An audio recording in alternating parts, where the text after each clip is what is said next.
Frankenstein, chapters 22 and 23. The voyage came to an end. We landed and proceeded to Paris. I soon found that I had overtaxed my strength, and that I must repose before I could continue my journey. My father's care and attentions were indefatigable, but he did not know the origin of my sufferings, and sought erroneous methods to remedy the incurable ill. He wished me to seek amusement in society. I abhorred the face of man. Oh, not abhorred. They were not my brethren. My fellow beings and I felt attracted even to the most repulsive among them, as to the creatures of an angelic nature and celestial mechanism. But I felt that I had no right to share their intercourse. I had unchained an enemy among them, whose joy it was to shed their blood and to revel in their groans. How they would, each and all, abhor me and hunt me from the world, did they know how my unhallowed acts and crimes, which had their source in me. My father yielded at length to my desire to avoid society, and strove by various arguments to banish my despair. Sometimes he thought that I felt deeply the degradation of being obliged to answer a charge of murder, and he endeavored to prove to me the futility of pride. Alas, my father, said I, how little do you know me? Human beings, their feelings and passions would indeed be degraded if such a wretch as I felt pride. Justine, poor unhappy Justine, was as innocent as I, and she suffered the same charge. She died for it, and I am the cause of this. I murdered her. William, Justine, and Henry, they all died by my hands. My father had often, during my imprisonment, heard me make the same assertion.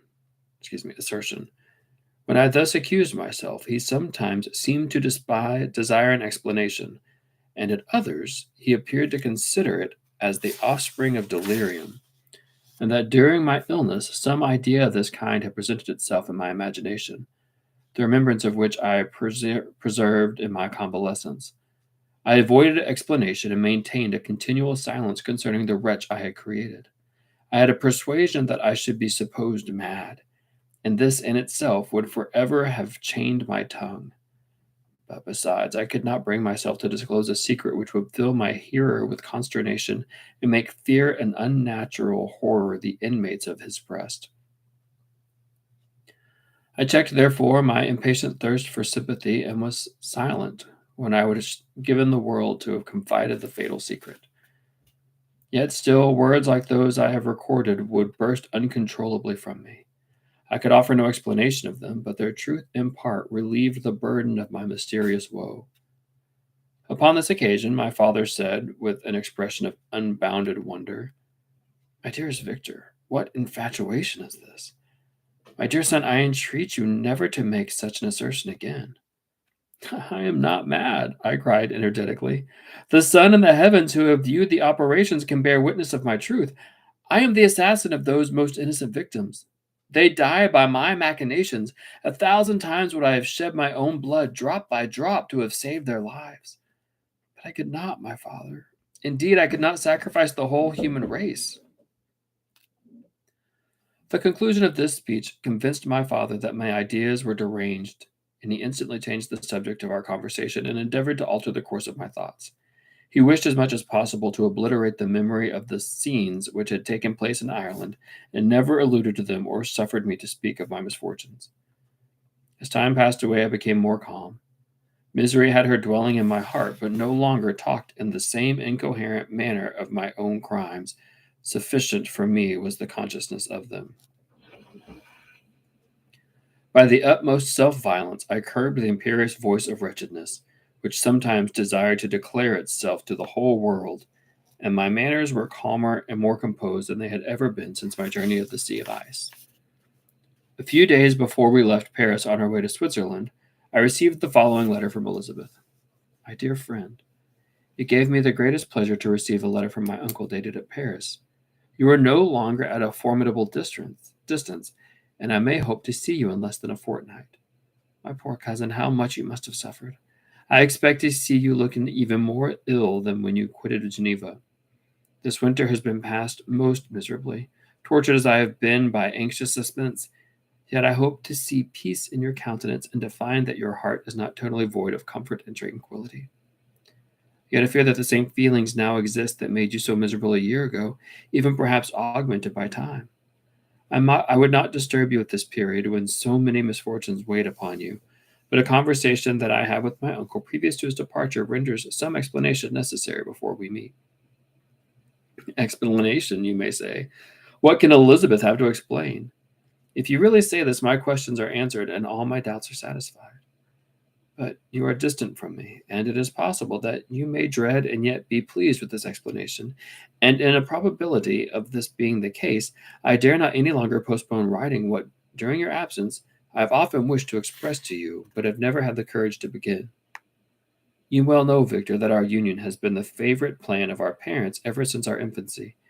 We were told this when young, and taught to look forward to it as an event that would eventually take place. We were affectionate playfellows during childhood, and I believe dear and valued friends to one another as we grew old. But as brother and sister often entertain a lively affection towards each other without desiring a more intimate union, may not such also be our case? Tell me, dearest Victor, answer me. I conjure you by our mutual happiness with simple truth. Do you not love another? You have traveled. You have spent several years of your life in Ingolstadt. And I confess to you, my friend, that when I saw you last autumn so unhappy, flying to solitude from the society of every creature, I could not help but supposing that you might regret our connection and believe yourself bound in honor to fulfill the wishes of your parents, although they opposed themselves to your inclinations. But this is false reasoning. I confess to you, my friend, that I love you, and that in my airy dreams of futurity, you have been my constant friend and companion. But it is your happiness I desire, as well as my own, when I declare to you that our marriage would render me eternally miserable unless it were the dictate of your own free choice. Even now I weep to think that, borne down as you are by the cruelest misfortunes, you may stifle by the word honor all hope of that love and happiness which would alone restore you to yourself. I, who have so disinterested an affection for you, may increase your miseries tenfold by being an obstacle to your wishes. Ah, Victor, be assured that your cousin and playmate has too sincere a love for you not to be made miserable by this supposition. Be happy, my friend, and if you obey me in this one request, remain satisfied that nothing on earth will have the power to interrupt my tranquillity. Do not let this letter disturb you. Do not answer tomorrow or the next day, or even until you come, if it will give you pain. My uncle will send me news of your health, and if I see but one smile on your lips when we meet, occasioned by this or any other exertion of mine, I shall need no other happiness. Elizabeth Lavenza, Geneva, May 18th. This letter revived in my memory what I had before forgotten. The threat of the fiend. I will be with you on your wedding night. Such was my sentence, and on that night would the demon deploy every art to destroy me and tear me from the glimpse of happiness which promised partly to console my sufferings. On that night we had determined to consummate his crimes on my death. Well, be it so. A deadly struggle would then assuredly take place, in which, if he were victorious, I should be at peace, and his power over me be at an end. If he were vanquished, I should be a free man. Alas, what freedom! Such as the peasant enjoys when his family have been massacred before his eyes, his cottage burnt, his lands laid waste, and he is turned adrift, homeless, penniless, and alone but free. Such would be my liberty, except that in my Elizabeth I possessed a treasure. Alas, balanced by those horrors of remorse and guilt which would pursue me until death. Sweet and beloved Elizabeth, I read and reread her letter, and some softened feelings stole into my heart and dared to whisper paradisiacal dreams of love and joy, but the apple was already eaten, and the angel's arm bared to drive me from all hope. Yet I would die to make her happy. If the monster executed his threat, death was inevitable. Yet again I considered whether my marriage would hasten my fate. My destruction might indeed arrive a few months sooner, but if my torturer should suspect that I postponed it, influenced by his menaces, he would surely find other and perhaps more dreadful means of revenge. He had vowed to be with me on my wedding night, yet he did not consider that threat as binding him to peace in the meantime. For, as if to show me that he was not satisfied with blood, he had murdered Clerval immediately after the enunciation of his threats. I resolved, therefore, that if my immediate union with my cousin would conduce either to hers or my father's happiness, my adversary's designs against my life should not retard it in a single hour. In this state of mind, I wrote to Elizabeth. My letter was calm and affectionate. I fear, my beloved girl, I said, little happiness remains for us on earth, yet all that I may one day enjoy is centered on you. Chase away your idle fears. To you alone do I consecrate my life and my endeavors for contentment. I have one secret, Elizabeth, a dreadful one. When revealed to you, it will chill your frame with horror, and that far from being surprised at my misery, you will only wonder that I survive what I have endured. I will confide this tale of misery and terror to you the day after our marriage shall take place. For, my sweet cousin, there must be perfect confidence between us. But until then, I conjure you, do not mention or allude to it. This I most earnestly entreat, and I know you will comply. In about a week after the arrival of Elizabeth's letter, we returned to Geneva. The sweet girl welcomed me with warm affection, yet tears were in her eyes as she beheld my emaciated frame and feverish cheeks. I saw a look in her also. She was thinner and had lost much of that heavenly vivacity that was before charming to me. But her gentleness and soft looks of compassion made her a more fit companion for one blasted and miserable as I was. The tranquillity which I now enjoyed did not endure. Memory brought madness with it, and when I thought of what had passed, a real insanity possessed me. Sometimes I was furious and burned with rage, sometimes low and despondent. I neither spoke nor looked at anyone, but sat motionless, bewildered by the multitude of miseries that overcame me. Elizabeth alone had the power to draw me from these fits. Her gentle voice would soothe me when transported by passion and inspire me with human feelings when sunk in torpor. She wept with me and for me. When reason returned, she would remonstrate and endeavor to inspire me with resignation. Oh, it is well for the unfortunate to be resigned, but for the guilty there is no peace.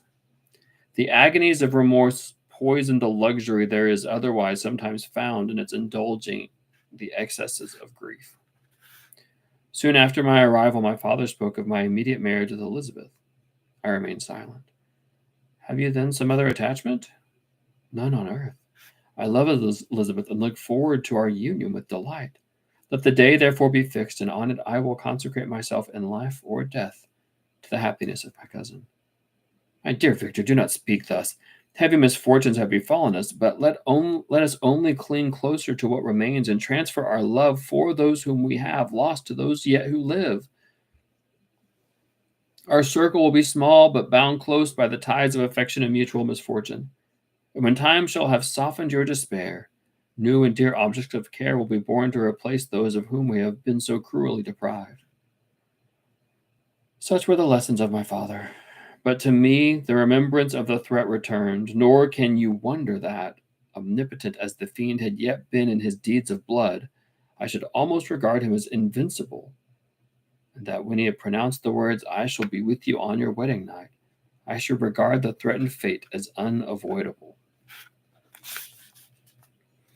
But death was no evil to me if the loss of Elizabeth were balanced with it, and I therefore, with a contented and even cheerful countenance, agreed with my father that if my cousin would consent, the ceremony should take place in 10 days, and thus put, as I imagined, the seal of my fate.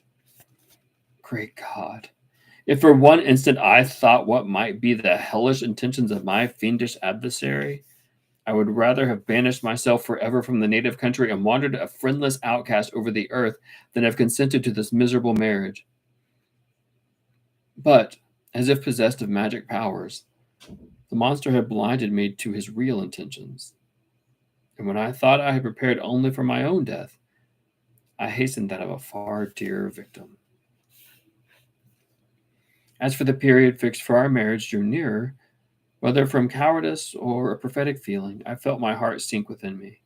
But I concealed my feelings by an appearance of hilarity, and brought smiles and joy to the countenance of my father, but hardly deceived the ever watchful and nicer eye of Elizabeth. She looked forward to our union with placid contentment, not unmingled with a little fear, which past misfortunes had impressed, that now appeared certain and tangible happiness might soon dissipate into the airy dream and leave no trace but deep and everlasting regret. Preparations were made for the event, congratulatory visits were received, and all wore a smiling appearance. I shut up, as well as I could, in my own heart the anxiety that preyed there, and entered with seeming earnestness into the plans of my father, although they might only serve as the decorations of my tragedy. Through my father's exertions, a part of the inheritance of Elizabeth had been restored to her by the Austrian government. A small possession on the shores of the Como belonged to her. It was agreed that immediately after our union we should proceed to Villa Lavenza and spend our first days of happiness beside the beautiful lake near which it stood. In the meantime, I took every precaution to defend my person in case the fiends should openly attack me. I carried pistols and a dagger constantly about me, and was ever on the watch to prevent artifice, and by these means gained a greater degree of tranquillity. Indeed, as the period approached, the threat appeared more as a delusion, not as to be regarded as worthy to disturb my peace, while the happiness I hoped for in my marriage wore a greater appearance of certainty as the day fixed for its solemnization drew nearer, and I heard it continually spoken of as an occurrence which no accident could possibly prevent. Elizabeth seemed happy. My tranquil demeanor contributed greatly to her calm mind, but on the day that was to fulfill my wishes and my destiny, she was melancholy, and a presentiment of evil pervaded her, and perhaps also she thought of that dreadful secret which I had promised to reveal to her on the following day. My father was in the meantime overjoyed, and in the bustle of preparation only recognized in the melancholy of his niece the diffidence of a bride. After the ceremony was performed, a large party assembled at my father's, but it was agreed that Elizabeth and I should commence our journey by water, sleeping that night at the Avian, and continuing our voyage on the following day. The day was fair, the wind was favorable. All smiled on our nuptial embarkation. Those were the last moments of my life during which I enjoyed the feelings of happiness. We passed rapidly along. The sun was hot, but we were sheltered from its rays by a kind of canopy while we enjoyed the beauty of the scene. Sometimes on one side of the lake, where we saw Mount Salve, the pleasant banks of Montclair, and at the distance, surmounting all, the beautiful Mont Blanc, and the assemblage of snowy mountains that in vain endeavored to emulate her. Sometimes, coasting the opposite banks, we saw the mighty Jura opposing its dark side to the ambition that would quit its native country, and an almost insurmountable barrier to the invader who should wish to enslave it. I took the hand of Elizabeth. You are sorrowful, my love.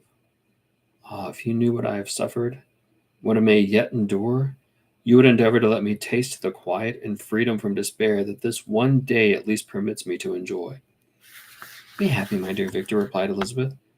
There is, I hope, nothing to distress you, and be assured that if a lively joy is not painted in my face, my heart is contented. Something whispers to me not to depend too much on the prospect that is opened before us, but I will not listen to such a sinister voice. Observe how fast we move along, and how the clouds, which sometimes obscure and sometimes rise above the dome of Mont Blanc, render this scene of beauty still more interesting. Look also at the innumerable fish that are swimming in the clear waters, where we can distinguish every pebble that lies at the bottom. What a divine day! How happy and serene all nature appears. Thus Elizabeth endeavored to divert her thoughts and mind from all the reflection upon melancholy subjects. But her temper was fluctuating. Joy for a few instants shone in her eyes, but it continually gave place to distraction and reverie. The sun sank lower in the heavens. We passed the river Drance and observed its path through the chasms of the higher and the glens of the lower hills. The Alps were come closer to the lake, and we approached the amphitheater of mountains which forms its eastern boundary. The spire of Avian shone under the woods that surrounded it, and the range of mountain above mountain by which it was overhung. The wind, which had hitherto carried us along with amazing rapidity, sank at sunset to a light breeze.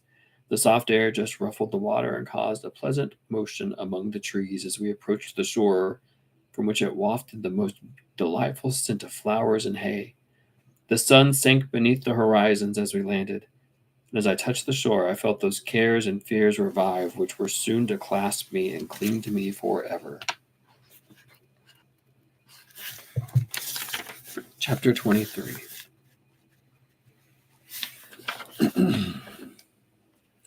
It was 8 o'clock when we landed. We walked for a short time on the shore, enjoying the transitory light, then retired to the inn and contemplated the lovely scene of waters, woods, and mountains, obscured in darkness yet still displaying their black outlines. The wind, which had fallen in the south, now rose with great violence in the west. The moon had reached her summit in the heavens and was beginning to descend. The clouds swept across it swifter than the flight of the vulture in dimmed hot rays, while the lake reflected the scene of the busy heavens, rendered still busier by the restless waves that were beginning to rise. Suddenly, a heavy storm of rain descended. I had been calm during the day, but so soon as night obscured the shape of objects, 1,000 fears rose in my mind. I was anxious and watchful, while my right hand grasped a pistol which was hidden in my bosom. Every sound terrified me, but I resolved that I would sell my life dearly and not shrink from the conflict until my own life or that of my adversary was extinguished. Elizabeth observed my agitation for some time in timid and fearful silence, but there was something in my glance which communicated terror to her, and trembling she asked, "What is it that agitates you, my dear Victor? What is it you fear?" "Oh, peace, peace, my love," replied I. "This night and I will all be safe, but this night is dreadful, very dreadful." I passed an hour in this state of mind when suddenly I reflected how fearful the combat which I momentarily expected would be to my wife, and I earnestly entreated her to retire, resolving not to join her until I had obtained some knowledge as to the situation of the enemy.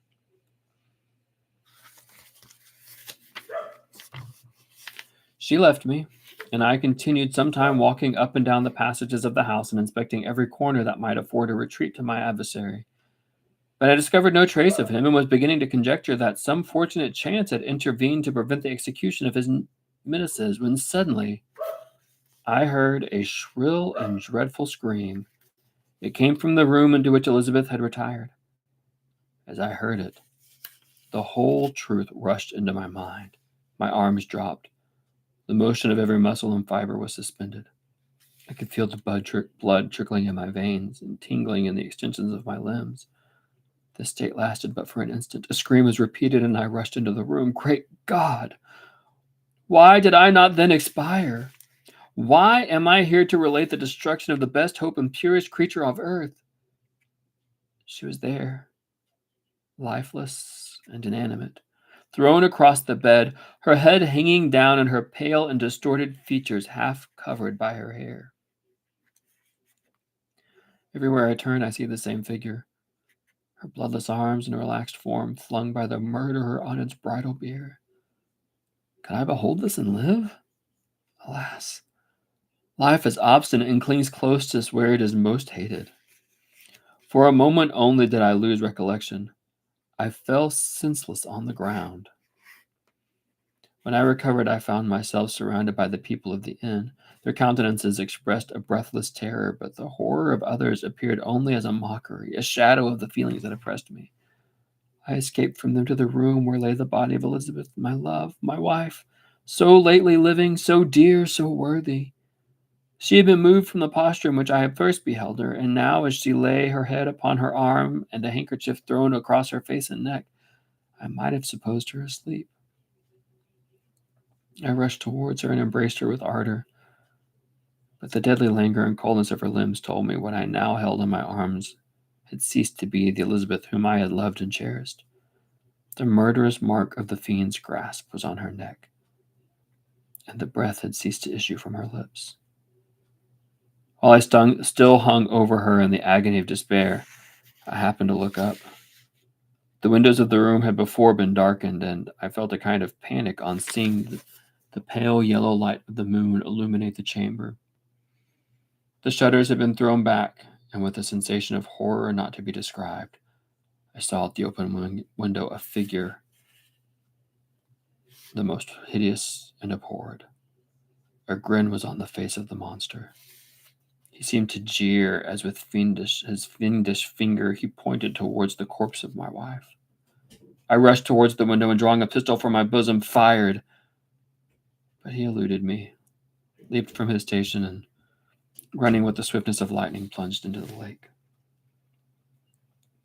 The report of the pistol brought a crowd into the room. I pointed to the spot where he had disappeared, and we followed the track with boats. Nets were cast, but in vain. After passing several hours, we returned, hopeless, most of my companions believing it to have been a form conjured up by my fancy. After having landed, they proceeded to search the country, parties going in different directions among the woods and vines. I attempted to accompany them and proceeded a short distance from the house, but my head whirled round. My steps were like those of a drunken man. I fell at last in a state of utter exhaustion. A film covered my eyes, and my skin was parched from the heat of fever. In this state, I was carried back and placed on a bed, hardly conscious of what had happened. My eyes wandered around the room as if to seek something that I had lost. After an interval, I arose, and as if by instinct crawled into the room where the corpse of my beloved lay. There were women weeping around. I hung over it and joined my sad tears to theirs. All this time, no distinct idea presented itself to my mind, but my thoughts rambled to various subjects, reflecting confusedly on my misfortunes and their cause. I was bewildered in a cloud of wonder and horror. The death of William, the execution of Justine, the murder of Clerval, and lastly of my wife. Even at that moment, I knew not that my only remaining friends were safe from the malignity of my fiend. My father even now might be writhing under his grasp, and Ernest might be dead at his feet. This idea made me shudder and recalled me to action. I started up and resolved to return to Geneva with all possible speed. There were no horses to be procured, and I must return by lake. But the wind was unfavorable, and the rain fell in torrents. However, it was hardly morning, and I might reasonably hope to arrive by night. I hired men to row and took an oar myself, for I had always experienced relief from mental torment and bodily exercise. But the overflowing misery I now felt and the excess of agitation that I endured rendered me incapable of any exertion. I threw down the oar and, leaning my head upon my hands, gave way to every gloomy idea that arose. If I looked up, I saw scenes which were familiar to me in my happier time, which I had contemplated but the day before in the company of her who was now but a shadow and a reflection. Tears streamed from my eyes. The rain had ceased for a moment, and I saw the fish play in the waters as they had done a few hours before. They had then been observed by Elizabeth. Nothing is so painful to the human mind as a great and sudden change. The sun might shine or the clouds might lower, but nothing can appear to me as it had done that day before. A fiend had snatched from me every hope of future happiness. No creature had ever been so miserable as I was. So frightful an event is single in the history of man. But why should I dwell upon the incidents that followed this everlasting, overwhelming event? Mine has been a tale of horrors. I have reached their acme, and what I must now relate can but be tedious to you. Know that one by one my friends were snatched away. I was left desolate. My own strength is exhausted, and I must tell in a few words what remains of my hideous narration. I arrived at Geneva. My father and Ernest yet lived, but the former sunk under the tidings that I bore. I see him now, excellent and venerable old man, his eyes wandering in vacancy, for they had lost their charm and their delight. His Elizabeth, his more than daughter, whom he doted on with all that affection which a man feels, who in the decline of life, having few affections, clings more earnestly to those that remain. Cursed be the fiend that brought misery on his gray hairs and doomed him to waste and wretchedness. He could not live under the horrors that were accumulated around him. The springs of existence suddenly gave way. He was unable to rise from his bed, and in a few days he died in my arms. What then became of me? I know not. I lost sensation, and chains and darkness were the only objects that pressed upon me. Sometimes, indeed, I dreamt that I wandered in flowery meadows and pleasant vales with the friends of my youth, but I awoke and found myself in a dungeon. Melancholy followed, but by degrees I gained a clear conception of my miseries and situation, and was then released from my prison. For they had called me mad. During many months, as I understood, a solitary cell had been my habitation. Liberty, however, had been a useless gift to me, had I not, as I awakened to reason, at the same time awakened to revenge.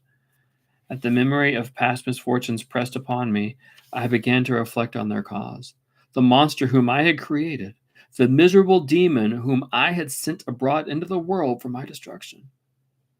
I was possessed by a maddening rage when I thought of him, and desired and ardently prayed that I might have him within my grasp to wreak a great and signal revenge on his cursed head.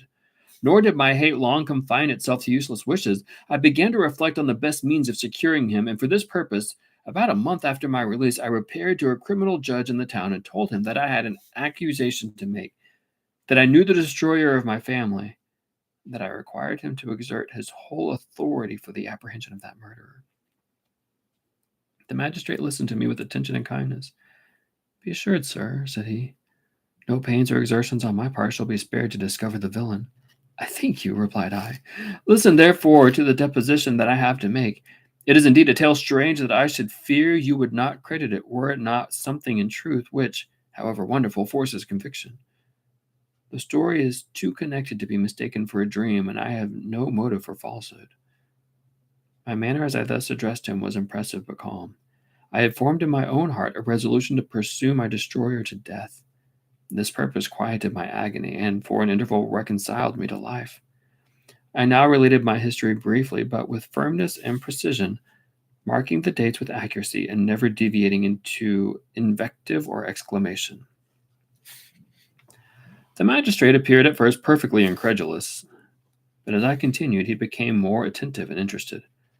I saw him sometimes shudder with horror, at others, a lively surprise unmingled with disbelief and was painted to his countenance.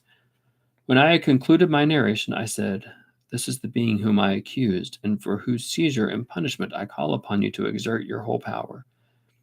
It is your duty as a magistrate, and I believe and hope that your feelings as a man will not revolt from the execution of those functions on this occasion." This address caused a considerable change in the physiognomy of my auditor. He had heard my story with that kind of half belief that is given to a tale of spirits and supernatural events, but when he was called upon to act officially in consequence, the whole tide of his incredulity returned. He, however, answered mildly, "I would willingly afford you every aid in your pursuit, but the creature of whom you speak appears to have powers which would put all my exertions to defiance. Who can follow an animal which can traverse the sea of ice, inhabit caves and dens where no man would venture to intrude? Besides, some months have elapsed since the commission of his crimes, and no one can conjecture to what place he has wandered or what region he may now inhabit. I do not doubt that he hovers near the spot which I inhabit, and if he has indeed taken refuge in the Alps, he may be hunted like the chamois and destroyed as a beast of prey. But I perceive your thoughts. You do not credit my narrative, and do not intend to pursue my enemy with the punishment which is his desert." As I spoke, rage sparkled in my eyes. The magistrate was intimidated. "You are mistaken," said he. "I will exert myself, and if it is in my power to seize the monster, be assured that he shall suffer punishment proportionate to his crimes. But I fear, from what you have yourself described to be his properties, that this will prove impracticable, and thus, while every proper measure is pursued, you should make up your mind to disappointment." "That cannot be. But all that I can say will be of little avail. My revenge is of no moment to you. Yet, while I allow it to be a vice, I confess that it is the devouring and only passion of my soul. My rage is unspeakable when I reflect that the murderer whom I have turned loose upon society still exists. You refuse my just demand. I have but one resource, and I devote myself either in my life or death to his destruction." I trembled with excess of agitation as I said this. There was a frenzy in my manner, and something, I doubt not, of that haughty fierceness which the martyrs of old are said to have possessed. But to a Geneva magistrate whose mind was occupied by far other ideas than those of devotion and heroism, this elevation of mind had much the appearance of madness.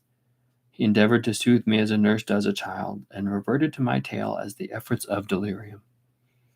Man, I cried, how ignorant art thou in thy pride of wisdom! Cease, you know not what it is you say. I broke from the house angry and disturbed, retired to meditate on some other mode of action. Okay. So, what I really want to know is, did you figure that out? Whenever the beast said, I will be with you at your wedding night, and Victor says, if he kills me, that's fine. I will try to kill him first. Did you connect those dots that the creature was going to kill Elizabeth, or were you surprised?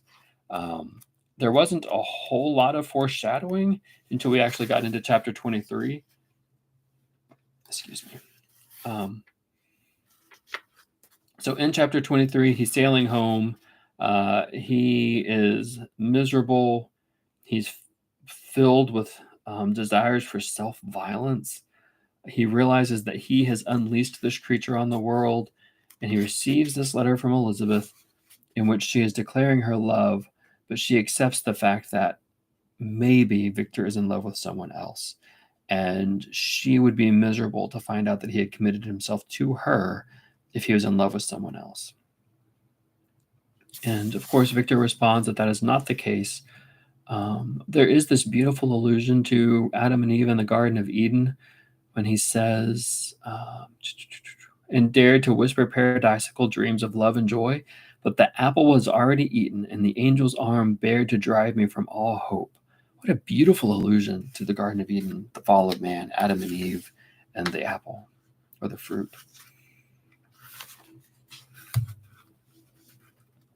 I also really like the line where it says, it is well for the unfortunate to be resigned, but for the guilty there is no peace. The agonies of remorse poison the luxury there is otherwise sometimes found in indulging the excess of grief. He thinks of the creature as potentially being omnipotent. If you break that down, that's omnipotent. Omni means all, and potent means power. So omnipotent is omnipowerful and invincible. He agrees that he's going to marry Elizabeth in 10 days. And then here is where we get the one example of foreshadowing where he gives us a hint that it's Elizabeth and not him. Great God, if for one instant I had thought what might be the hellish intention of my fiendish adversary.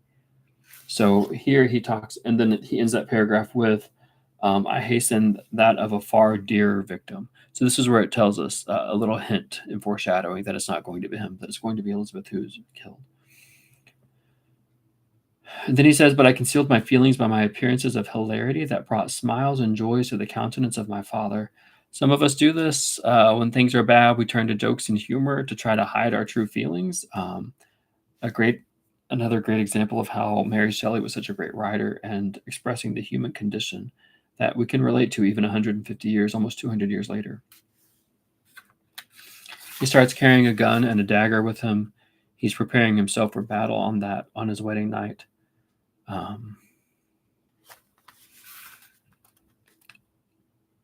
He ends. There's some beautiful descriptions of romanticism as they're sailing across the lake and looking at nature. We've got more of that romantic quality. The sun sank beneath the horizon as we landed, and as I touched the shore, I felt those cares and fears revive, which soon were to clasp me and cling to me forever. We've got some personification there. Then we get to chapter 23. Enter the rain. I've been waiting to see when the rain was going to hit. Rain is an archetype. Rain often is a symbol of new life, of cleansing, of something radical happening. And then fire is an example of purity.